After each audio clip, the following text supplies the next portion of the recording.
napaka-unhealthy po itong nangyari ngayon.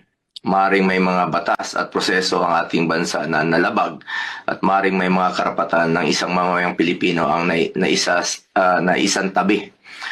Kung ang dating Pangulo ng ating bansa ay maring tratuhin ng ganito, paano na lang kaya yung mga ordinaryong mamamayan? Ano ang garantiya na hindi ito mangyayari sa iba? Dapat bawat Pilipino, mataas o mababa ang katayuan sa buhay, dapat may gobyernong masasandalan na hindi siya pababayaan. Former President man o hindi, karapatan yan at lalo sa pagdating sa kanyang kalusugan, kaligtasan at buhay. Hindi rin ninyo isinaalang-alang na matanda na po si Tatay Digong, ang matatanda po, frail, fragile, sa totoo lang, harmless na po si Tatay Digong. For humanitarian consideration, kahit sinong lolo at lola natin, ginagalang at inaalagaan natin.